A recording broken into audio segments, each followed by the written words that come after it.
नमस्कार. मी भाऊ तोरसेकर. तुम्ही बघत आहात प्रतिपक्ष. मित्रांनो, आज मी बोलतोय ती 19 तारीख आहे आणि भारतात 19 तारीख उजाडलेली असली तरी अमेरिकेत 19 तारीख उजाडलेली नाही.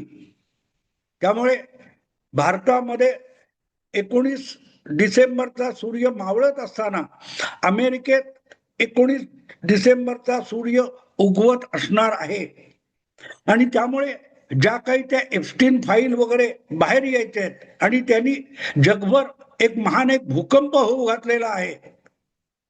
तो विषय धरून महाराष्ट्राचे माजी मुख्यमंत्री पृथ्वीराज चव्हाण यांनी जे काय वक्तव्य केलंय आणि जो चर्चेचा विषय झालेला आहे त्याविषयी मी बोलायचं टाळलं होतं, ते आज बोलतोय.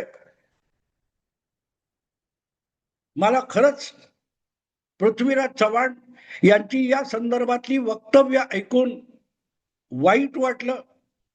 कारण काँग्रेसमध्ये अजूनही डोकं ठिकाणावर असलेली जी काही मोजकी माणसं आहेत आणि त्यामुळे काँग्रेसला पुनरुज्जीवन मिळू शकेल अशा ज्या काही आशा आहेत, त्या आशेचा किरण असलेली जी मोजकी काही माणसं आहेत त्यामध्ये मी पृथ्वीराज चव्हाण यांचा समावेश करत होतो. अत्यंत उच्च शिक्षित आणि फार अमेरिकेला जाऊन मास्टर डिग्री वगैरे केलेला हा माणूस राजीव गांधी यांच्या आग्रहाखातर वडिलार्जित असलेल्या राजकीय वारशामध्ये आला आणि राजकारणात आला, मंत्री झाला, खासदार झाला, अगदी महाराष्ट्राचा मुख्यमंत्री झाला आणि त्यापूर्वी दिल्लीमध्ये पंतप्रधान कार्यालयाचा डी फॅक्टो पंतप्रधान असल्यासारखा पीएमओ मिनिस्टर ऑफ स्टेट झाला.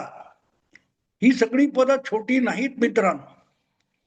पीएमओचा मंत्री याचा अर्थ असा होतो की तो डी फॅक्टो पंतप्रधान होता. पंतप्रधान पदावर मनमोहन सिंग आरूढ झालेले होते, पण मनमोहन सिंग हे एक बुजगावणं होतं हे आता लपून राहिलेलं नाही.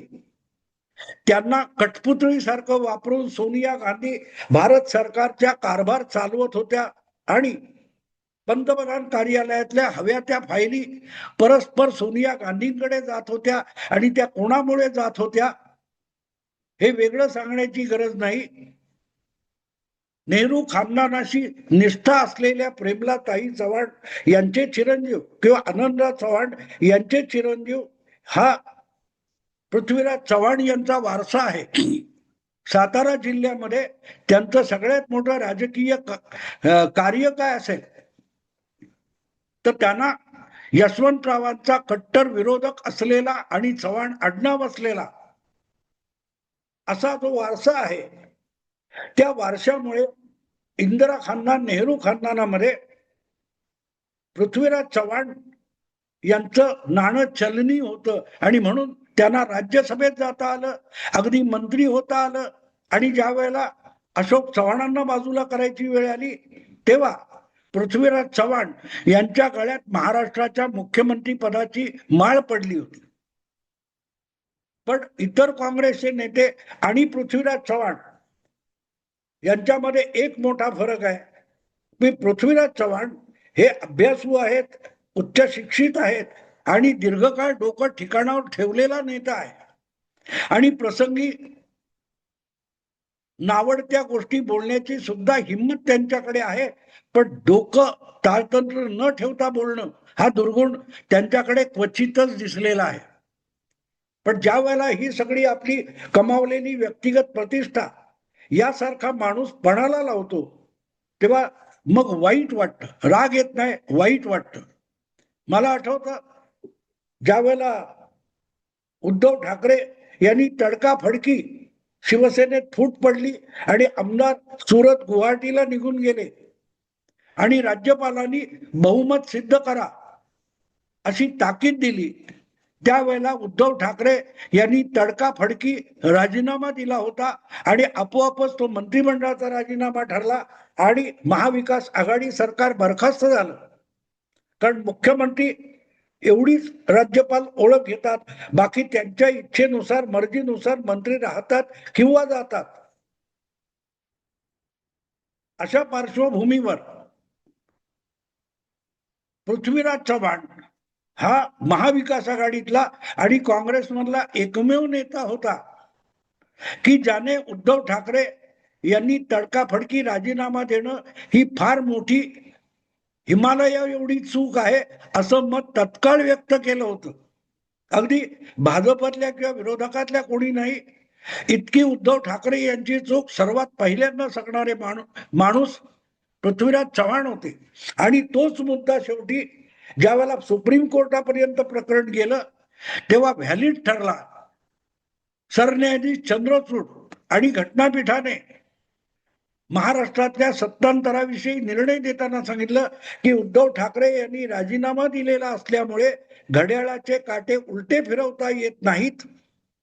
जर उद्धव ठाकरे यांनी राजीनामा दिला नसता आणि विधानसभेमध्ये बहुमताच्या प्रस्तावाला सामोरं जाऊन उद्धव ठाकरे यांना मुख्यमंत्रीपद सोडावं लागलं असतं तरीही घड्याळाचे काटे उलटे फिरवता आले असते. जे सरकार बरखास्त राज्यपालांनी केलेलं नाही त्या राज्यपालांवर ठपका ठेवून परत एकदा उद्धव ठाकरे यांना मुख्यमंत्री करण्याचा कुठलाही अधिकार सुप्रीम कोर्टाकडे नाही, कारण त्या मुख्यमंत्र्याने स्वेच्छेने राजीनामा दिलेला आहे. त्याला कोणी बरखास्त केलेलं नाही किंवा हाकून लावलेला नाही. आपण बहुमत गमावलं याची कबुली देत जर मुख्यमंत्र्याने राजीनामा दिलाय तर आम्ही घड्याळाचे काटे उलटे फिरवू शकत नाही. हे जवळजवळ 1.5-2 वर्षानंतर सुप्रीम कोर्टाने सांगितलं. पण अवघ्या काही तासात 2 तासात मला वाटतं 1.5 किंवा 2 तासामध्ये उद्धव ठाकरेंनी ही चूक केली आहे हे 2 वर्ष आधी सांगणारा माणूस पृथ्वीराज चव्हाण होता. आणि अत्यंत घटनात्मक आधारावर त्यांनी सांगितलं होतं की राज्यपालांना चुकीचं ठरवता येईल, पण त्यासाठी यांनी राजीनामा द्यायला नको होता. विधानसभा बोलवणं, बहुमत सिद्ध करायची मागणी करणं हे राज्यपालांचे आक्षेपार्ह मुद्दे आहेत. ते पृथ्वीराज चव्हाण सध्या जी काय बकवास करतायत ती बघून म्हणून वाईट वाटतं. अर्थात व्यवहार आणि घटनात्मक माहिती किंवा डेटा यामध्ये तफावत असते. जी माहिती उपलब्ध आहे त्या माहितीच्या आधारावर उद्धव ठाकरे यांची चूक सांगणारे पृथ्वीराज चव्हाण बुद्धिमान आहेत. पण म्हणून आज ज्या प्रकारे भारताचा पंतप्रधान मराठी माणूस होऊ शकतो, 19 तारीख नंतर तुमच्या पंतप्रधान नरेंद्र मोदींना जावं लागेल, त्या भानगडी वगैरे कुठच्या काय अमेरिकेतल्या आहेत त्याच्या फाईल्स ओपन होणार आणि त्यामुळे मोदींना जावं लागेल, हे सगळं बिनबुडाचं आहे.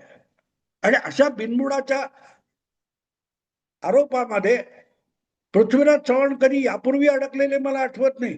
इतका खोळ्यासारखा विचार आणि व्यवहार त्यांनी केलेला आठवत नाही. आणि म्हणून त्यांची ही वक्तव्य बघितल्यानंतर मला असं वाटलं की संजय राऊत अचानक आजारी झाले आणि रोजच्या रोज माध्यमांच्या कॅमेरा समोर यायचे बंद झाले.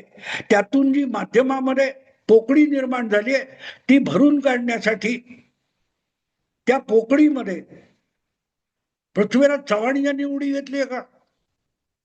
किती वेकन्सी पृथ्वीराज चव्हाण यांना नेमून उद्धव ठाकरे आणि राहुल गांधी यांनी ती वेकन्सी भरून टाकली आहे का? नसेल तर खोड्यासारखी. बरं, एवढ्यावर थांबलं नाही.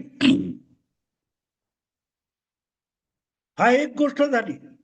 जेव्हा एकामागून एक बिनमुडाची निरर्थक आणि खुळचट वक्तव्य एखादी व्यक्ती करू लागते तेव्हा त्याच्या आधीच्या शहाणपणाला बाजूला ठेवून त्याच्या नव्या वक्तव्यांकडे आणि नव्या कृतीकडे डोळसपणे बघणं भाग होतं. पृथ्वीराज चव्हाण कोण आहेत? आता बरं, मी गेल्या आधीच्या एका व्हिडिओत पण सांगितलं मी की समजा अगदी ते काय असेल ते आणि त्यामुळे नरेंद्र मोदींना राजीनामा द्यावा लागला तर मराठी पंतप्रधान म्हणजे कोण होऊ शकतात? तर लगेच डोक्यात लोकांच्या 2 नावं येतात. एक नाव देवेंद्र फडणवीस आणि दुसरं नाव नितीन गडकरी.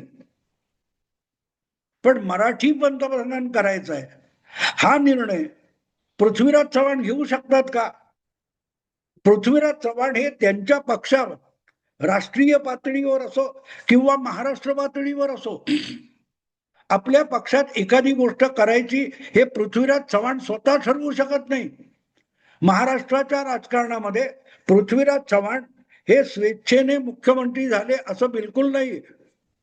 अशोक चव्हाण यांना आदर्श प्रकरणामध्ये ठपका ठेवला गेल्यानंतर जो तडकाफडकी राजीनामा द्यावा लागला तेव्हा पृथ्वीराज चव्हाण हे पंतप्रधान कार्यालयामध्ये राज्यमंत्री होते.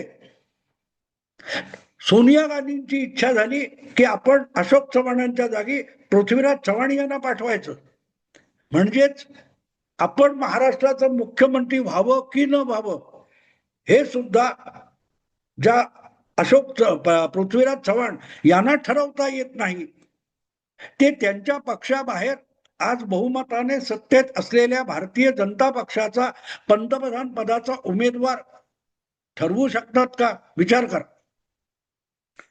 तुमच्या पक्षात सुद्धा तुम्हाला इकडची काडी किंवा इकडची खुर्ची तिकडे ठेवणं एवढा सुद्धा अधिकार नाहीये, आणि तुम्ही दुसऱ्या पक्षाचं हायकमांड बनल्यासारखं एक मराठी पंतप्रधान करायला निघालात. हे किती हास्यास्पद आहे हे मी यापूर्वीच्या व्हिडिओमध्ये सांगितलेलं आहे. पण तीही गोष्ट बाजूला ठेवा. आज परत त्यांनी हे पंतप्रधानांचं नाटक संपलं नाही तर त्यांनी एक नवीन पिल्लू काढलेलं आहे. की जे ऑपरेशन सिंदूर झालं त्या ऑपरेशन सिंदूर मध्ये जे काही 6 आणि 7 मे 2025 अपरात्री मध्यरात्री जी कारवाई झाली त्यामध्ये भारताचा संपूर्ण पराभव झाला होता असं वक्तव्य पृथ्वीराज चव्हाण यांनी आता 6 महिन्यांनी केलेलं आहे. संपूर्ण पराभव झाला होता. तर मग 9 आणि 10 रोजी त्या रात्री भारताने काय केलं होतं ज्याचा संपूर्ण पराभव झालेला होता? अशा भारताची सेना 9 आणि 10 मे रोजी कारवाई कशी करू शकेल? पृथ्वीराज चव्हाण जेव्हा बोलतात तेव्हा थोडं तरी डोकं ठिकाणावर ठेवतील एवढी पण आपण अपेक्षा करायची नाही का? त्यांचं जे ताजं वक्तव्य आहे, या 6 आणि 7च्या रात्री जी कारवाई झाली त्यामध्ये पाकिस्तानने इतकं भारताला टक्कर दिली की भारताची विमानं पाडली गेली आणि भारताचा संपूर्ण पराभव झाला. संपूर्ण पराभव याचा अर्थ काय होतो? त्या दिवशीच्या लढाईत भारताला माघार घ्यावी लागली असं म्हटलं तरी समजू शकतं. पण आपण पहिल्या म्हणजे 6-7 मेच्या लढाईत पूर्णपणे पराभूत झालो होतो हे जे सांगणं आहे ते म्हणूनच हास्यास्पद आहे. आणि ते आणखी एका कारणासाठी हास्यास्पद आहे. आपण 6 आणि 7 मेच्या कारवाईमध्ये संपूर्णपणे पराभूत झालो होतो हे आज पृथ्वीराज चव्हाण यांना कसं कळलं?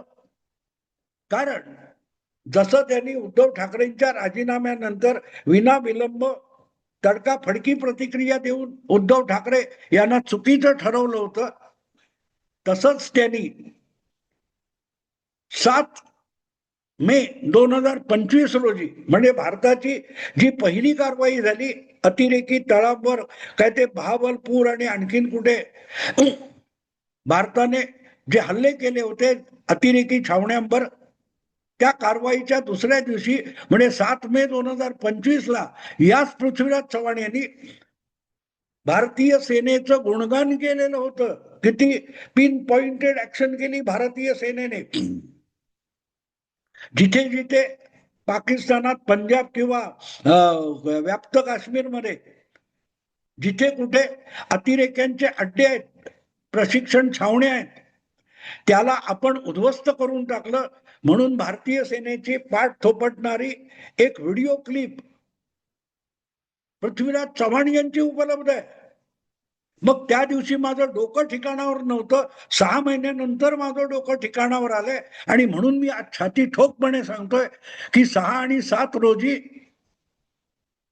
भारताचा संपूर्ण पराभव झाला होता.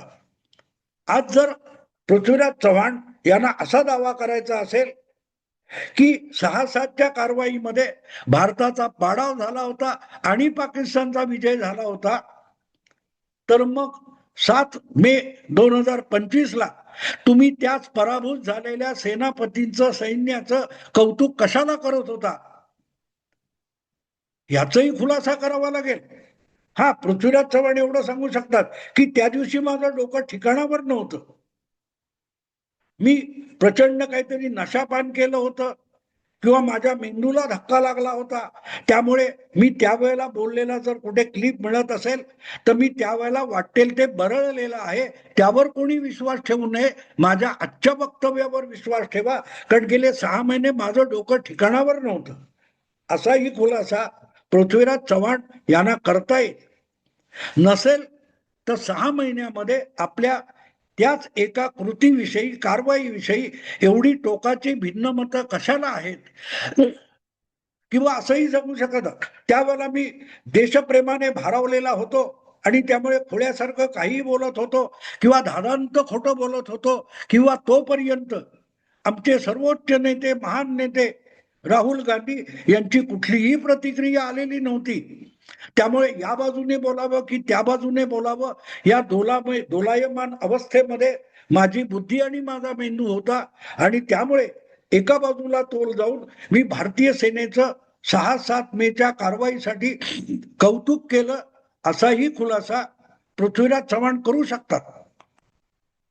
कारण त्यांचा सूर्य त्या त्या दिवशी राहुल गांधींचा मूड असेल त्या दिशेने उगवत असतो. जगाचा सूर्य भले पूर्वेकडून उगवत असेल, पण पृथ्वीराज चव्हाण आणि तत्सम जे जे काँग्रेसवाले आहेत त्यांच्यासाठीचा सूर्य रोजच्या रोज राहुल गांधींकडून परवानगी घेतो, व आज कुठून उगवू, ती परवानगी मिळाली की मगच उगवतो. आणि त्यामुळे जर एखाद्या दिवशी राहुल गांधींकडून सूर्याला परवानगी मिळाली नाही तर मग त्या दिवशी सूर्य उगवला हे सुद्धा बोलायची हिम्मत कोणीही काँग्रेसवाला करत नाही, तर मग पृथ्वीराज चव्हाण तरी काय करणार.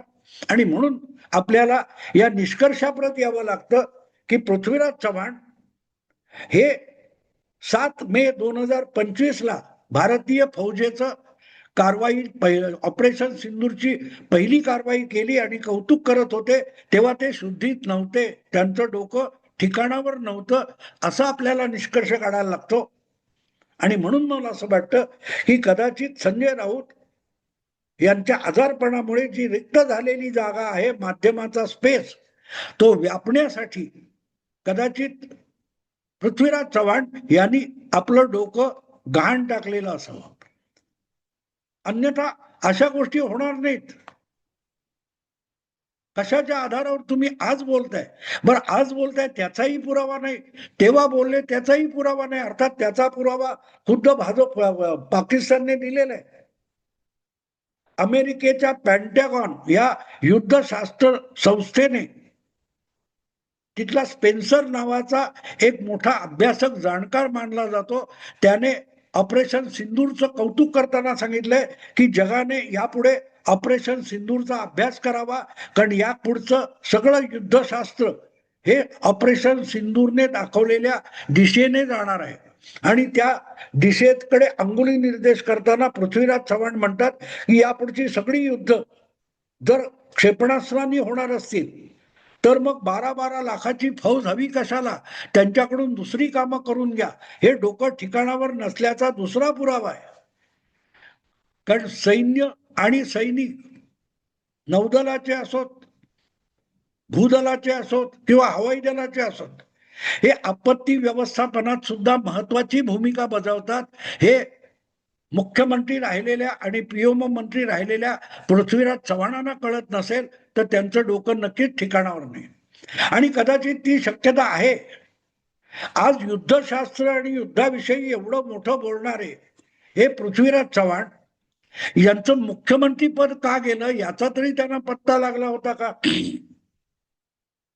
2014च्या विधानसभा निवडणुकांची घोषणा झाली आणि उमेदवारी अर्ज भरायची तारीख 4 दिवसांनी संपणार असताना अचानक पृथ्वीराज बाबा चव्हाण यांना राज्यपालांकडे जाऊन आपल्या पदाचा राजीनामा द्यावा लागला होता 2014. आणि त्याचं कारण होतं अचानक शिवसेना भाजप युती जागा वाटपावरून तुटली तर राष्ट्रवादी काँग्रेसने सुद्धा त्या विधानसभा निवडणुकीत काँग्रेस बरोबर जागा वाटप करायला नकार दिला आणि तेव्हा विधानसभेतले राष्ट्रवादीचे गटनेते असलेले उपमुख्यमंत्री अजितदादा पवार यांनी राज्यपालांकडे जाऊन आपण पृथ्वीराज चव्हाण यांना मुख्यमंत्री म्हणून दिलेला पाठिंबा काढून घेत असल्याचं पत्र दिलं आणि काही तासाच्या आत पृथ्वीराज चव्हाण यांना मुख्यमंत्री पदाचा राजीनामा द्यावा लागला होता. ऐन निवडणुका रंगात आलेल्या असताना आपलं मुख्यमंत्रीपद आणि आपला पाठिंबा किती आहे याचा सुद्धा अंदाज सुगावा सुद्धा आपला पाठिंबा काढून घेतला जाणार याचा सुगावा सुद्धा ज्याला लागला नाही असा हा महान मुख्यमंत्री आहे तो आज युद्धशास्त्राविषयी बोलतोय. आपल्या नाकाचा शेंबूड पुसता येत नाही त्याने दुसऱ्या कोणाचं तरी ढुंगण पुसायचं राहून गेलंय आणि तसं ढुंगण न धुता त्याने पॅन्ट चढवलेली आहे असं सांगावं यापेक्षा पृथ्वीराज चव्हाण यांची सध्याची वक्तव्य किंचितही वेगळी नाहीत. हा, संजय राऊत यांची जागा ते लवकरच घेतील. कदाचित उद्या पृथ्वीराज चव्हाण हे सामनाचे कार्यकारी संपादक झाले तर मला नवल वाटणार नाही. मित्रांनो, आता थांबतो. आवडलं लाईक करा, शेअर करा आणि प्रतिपक्षाला सबस्क्राईब करा. नमस्कार.